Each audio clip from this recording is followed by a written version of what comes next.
அன்பான தேவனுடைய பிள்ளைகளே, ஆண்டவர் இயேசு கிறிஸ்துவின் நாமத்தினாலே உங்களுக்கு வாழ்த்துக்கள். அழகான மேகங்கள், இந்த இயற்கை சூழமைவை நாம் பார்க்கும்போது, கடவுளுடைய அந்த படைப்புகளை பார்க்கும்போது மிகவும் அற்புதமா இருக்கிறது. வேதத்திலே சங்கீதம் 19ஆம் அதிகாரத்திலே 1ஆம் வசனம் 2ஆம் வசனத்தை வாசிக்கிறேன். வானங்கள் தேவனுடைய மகிமையை வெளிப்படுத்துகிறது, ஆகாய விரிவு அவருடைய கரங்களின் கிரியையை அறிவிக்கிறது, பகலுக்கு பகல் வார்த்தைகளை பொழிகிறது, இரவுக்கு இரவு அறிவை தெரிவிக்கிறது. ஸோ இந்த ஆகாய மேகங்களை எல்லாம் மண்டலங்களை எல்லாம் பார்க்கும்போது ஏதோ ஒரு கரம் அதை உண்டாக்கி இருக்கிறது என்பது தெளிவாக தெரிகிறது. அதைத்தான் இந்த சங்கீதக்காரன் சொல்கிறாரு, வானங்கள் தேவனுடைய மகிமையை தெரிவிக்கிறது என்பதாக. அதாவது நீங்க ஆதியாகமம் 1ஆம் அதிகாரத்துல பார்க்கும்போது முதல் நாளிலேயே ஆண்டவர் வெளிச்சத்தை உண்டாக்கினார் அப்படின்னு வாசிப்போம். அதே மாதிரி 4வது நாளிலே ஆண்டவர் இந்த சூரிய சந்திர நட்சத்திரங்களை உண்டாக்கினார் என்பதாகவும் நம்ம வாசிப்போம். அப்ப நிறைய பேர் இதை என்ன வைக்கிறாங்கன்னா, பைபிள் எத்தனை முரண்பாடா இருக்கிறது, முதல் அதிகாரத்திலேயே வெளிச்சத்தை உண்டாக்கிட்டாரு, அப்ப வெளிச்சம் இந்த பூமிக்கு எப்படி கிடைக்குதுன்னு கேட்டீங்கன்னா சூரியனின் மூலியமாக கிடைக்கிறது. சூரியனிடமிருந்து வருகிற ஒளியை உள்வாங்கி கொண்டு இரவு நேரத்திலே சந்திரன் ஒளியை கொடுக்கிறது, நட்சத்திரங்களும் இரவு நேரத்தில் ஒளியை கொடுக்குது. அப்ப முதலாவது நாள் வெளிச்சம் உண்டாக்கி விட்டது என்று சொல்லுகிற வேதம், அதே சமயத்துல 4வது நாள் தான் இந்த சூரிய சந்திர நட்சத்திரங்கள்லாம் உண்டாயிருக்குது அப்படின்னு சொல்லப்பட்டிருக்குது. அப்ப சூரியனே இல்லாத ஒரு காலத்துல எப்படி வெளிச்சம் வந்தது? அப்ப வேதம் முரண்படுகிறது அல்லவா என்பதாக சொல்லுவாங்க. 2வது, தேவன் எல்லாவற்றையும் படைத்தார் என்று நம்ம சொல்லும்போது இல்ல அது இயற்கை அப்படின்னு ஒரே வார்த்தையில முடிச்சிருவாங்க. ஆனா இந்த அண்ட சராசரங்களை நீங்க பார்க்கும்போது, பால்வெளிகளை பார்க்கும்போது, ஏன் நம்ம சூரிய குடும்பத்தை அது பார்த்தீங்கன்னா அப்படியே யாரோ ஒருவர் அதை இயக்குவதை போல எல்லாம் நூல் போட்ட மாதிரி இருக்கும். ஒரு பொருளை நம்ம பார்க்கும்போது தானாக வரல. எடிசன் கண்டுபிடிக்கிற அந்த பல்பை கூட விளையாட்டா சொல்லுவாங்க.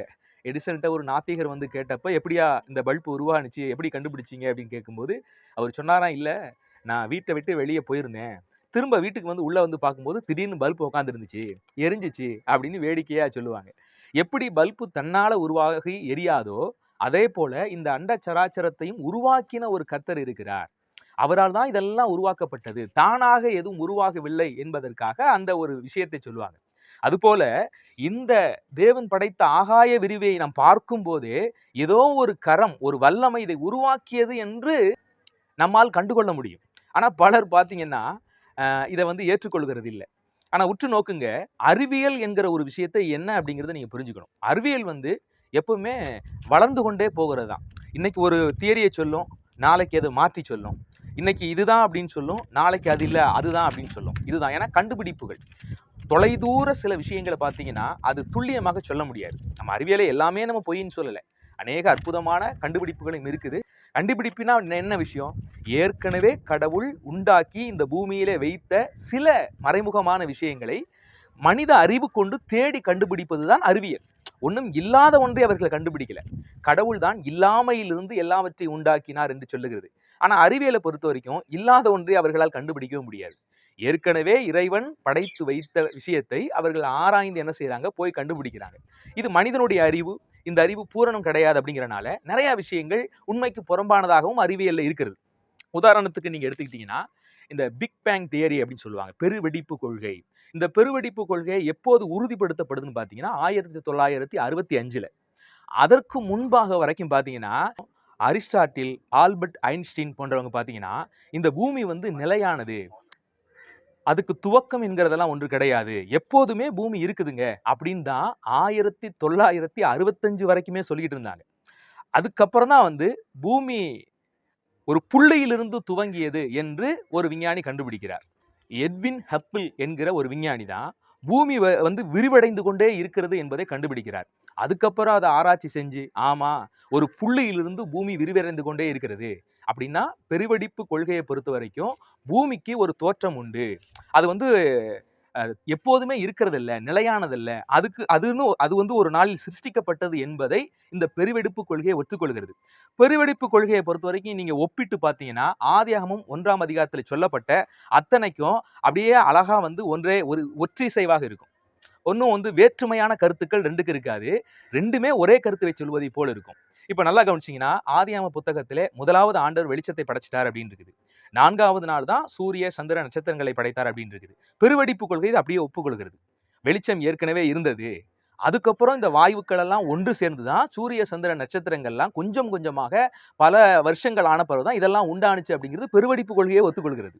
அப்ப இன்னைக்கு வேதாகமத்தை பார்த்து இப்படி குறை பேசுறவங்க, முதல் நாள்ல வெளிச்சம் வந்துருச்சு, 4ஆம் நாள் தான் சூரியனை உண்டாக்குறான்னு சொல்றாரு, சூரியன் இல்லாம எப்படி வெளிச்சம் வந்திருக்க முடியும் இப்படின்னு கேள்வி கேட்கிறவங்க, இந்த கொஞ்சம் அறிவை வைத்து கேள்வி கேட்கிற மனிதர்கள், இன்றைக்கு அறிவியலாளர்கள் சயின்டிஸ்ட்கள் கண்டுபிடித்து பெருவெடிப்பு கொள்கையை பொறுத்த வரைக்கும் முன்பாகவே சூரியன் உருவாகுவதற்கு முன்பாகவே, சந்திரன் உருவாவதற்கு முன்பாகவே, நட்சத்திரங்கள் எல்லாம் உருவாவதற்கு முன்பாகவே வெளிச்சம் உண்டாயிருச்சு. வெளிச்சம் அப்படியே விரிவடைந்து தான் ஒவ்வொன்றாக உருவாகி வருகிறது. பிரபஞ்சம் விரிவடைந்து கொண்டே வருகிறது என்கிற இப்ப அந்த உண்மையை சொல்றாங்க. இன்னும் பூரணத்தை நோக்கி வளர்ந்துகிட்டு தான் போவான மனிதனை வழிய பூரணமான அறிவு மனிதன்கிட்ட கிடையாது என்பதை புரிஞ்சு கொள்ளுங்க. அப்ப பைபிள் என்னைக்குமே நிலையான ஸ்டாண்டர்ட்ல இருக்குது. பைபிள் என்னைக்குமே மாறாது. இது எப்ப எழுதப்பட்டதோ அந்த நாட்கள் இருந்து இந்த நாட்கள் வரைக்கும் அதனுடைய தன்மையை மாற்றிக்கொள்ளவே இல்லை. ஏன்னா இது கடவுளுடைய வார்த்தை. அவர் என்னைக்கும் மாறாதவராக இருக்கிறார். அதனால யாருமே இதை மாத்தல. அப்ப அறிவியல் என்பது பாத்தீங்கன்னா நிலையற்ற ஒன்று. அது ஒவ்வொரு நாளும் கண்டுபிடிச்சு அந்த பூரணத்தை நோக்கி போய்கிட்டு தான் இருக்குது. ஆனா பைபிள் அப்படி இல்லை. அது எப்பவுமே பூரணமா இருக்குது. அது கடவுளுடைய வார்த்தை. அது மாறாததா இருக்குது. இன்னைக்கு கண்டுபிடிச்சு பைபிள்ல சொல்லப்பட்ட அந்த ஆதியாகமம் 1ஆம் அதிகாரத்தில் சொல்லப்பட்ட முதலாவது வெளிச்சம் உண்டானது, 4ஆவதாகத்தான் ஆண்டவர் சூரிய சந்திர நட்சத்திரங்களை உண்டாக்கினார் என்பதை அழகாக ஒத்துப்போகிற ஒரு விஷயத்தை நம்ம பார்க்க முடியுது. அதனால ஏதோ ஒண்ணு பைபிளை நம்ம குறை பேசணும், குற்றப்படுத்தணும் இன்னைக்கு நிறைய பேரை குழப்புகிற குழப்பவாதிகள் இன்னைக்கு பெருகிட்டாங்க. ஆனா நல்லா கவனிங்க, கர்த்தருடைய வேதம் என்னைக்கு மாறாது. வேதம் சொல்லுகிறது கர்த்தருடைய வேதம் குறைவற்றதும் ஆத்துமாக்களை உயிர்ப்பிக்கிறதுமா இருக்கிறதா. அது தேவனுடைய வார்த்தை என்னைக்கும் மாறாததா இருக்குது. அதுக்கு இந்த இயற்கையும் சான்றாக இன்றைக்கு இருக்கிறது என்பதை மறந்து விடார்கள் தேவனுடைய பிள்ளைகளே. கர்த்தர் இந்த பதிவின் மூலியமாக உங்களை ஆசீர்வதிக்கட்டும். இன்னொரு முக்கியமான விஷயம், பைபிள் ஆராய்ச்சியாளர்கள் என்ன சொல்றாங்க அப்படின்னா, இந்த வானம் பூமி உண்டாக்கி எத்தனையோ வருஷம் வேணாலும் ஆயிருக்கலாம். அப்படித்தான் அறிவியலாளர்கள் சொல்றாங்க. பல லட்சம் வருஷத்துக்கு முன்பாக உருவானதாக சொல்றாங்க. அது பல கோடி வருஷம் அப்படிங்கிற மாதிரி சொல்றாங்க. வேதமும் அதான் சொல்லுது. ஆதியிலே தேவன் வானத்தையும் பூமியை உண்டாக்கினாராம். அப்ப அதுக்கு ஒரு எல்லையற்ற விதமா எப்ப உண்டாக்கினான்னு தெரியல. ஆனா வானமும் பூமியும் தேவனால் படைக்கப்பட்டதுதான். அது நித்தியமானது கிடையாது. என்றோ ஒரு நாள் தேவன் படைச்சாரு. ஆனா அது ஆதியிலே என்று சொல்லப்பட்டிருக்குது. இவ்வளவு வருஷம் தான் அப்படின்னு சொல்லல. ஆனா பின்பாகத்தான் வெறுமையா இருந்த வானம் பூமியை தேவன் ஒழுங்குபடுத்துகிறார். நான் அடுத்த பதிவில் இதை குறித்து சொல்றேன்.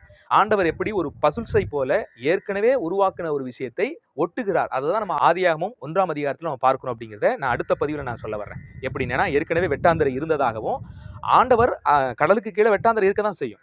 ஆனா ஆண்டவர் என்ன செய்யறாருன்னா, முழுவதும் தண்ணியாக இருந்த இந்த நீர்க்கோளத்தை தண்ணியை ஒதுங்க வச்சுட்டு ஆண்டவர் வெட்டாந்தரை உண்டாக்கினார் அப்படின்னு எழுதப்பட்டிருக்கும். இப்ப வெட்டாந்தரை ஏற்கனவே தான் தரையில இருந்துச்சு. ஆனா ஃபுல்லா தண்ணி மூடி இருந்தது. தேவன் ஒரு ஜலத்தை ஒரு இடத்தில் ஒதுங்க வைத்து வெட்டாந்தரையை காணப்படும்படி செய்தார். அதை தேவன் வெட்டாந்தரையை உண்டாக்கினார் அப்படிங்கிறது போல எழுதியிருக்கும். அப்ப நல்லா கவனிங்க, பைபிளை ஆராய்ச்சி செய்கிற அறிஞர்கள் என்ன சொல்றாங்கன்னா, மனித குலம் தோன்றி 6000 வருடங்கள் ஆயிற்று அப்படின்னு சொல்றாங்க. இதை எந்த அடிப்படையில சொல்றாங்க?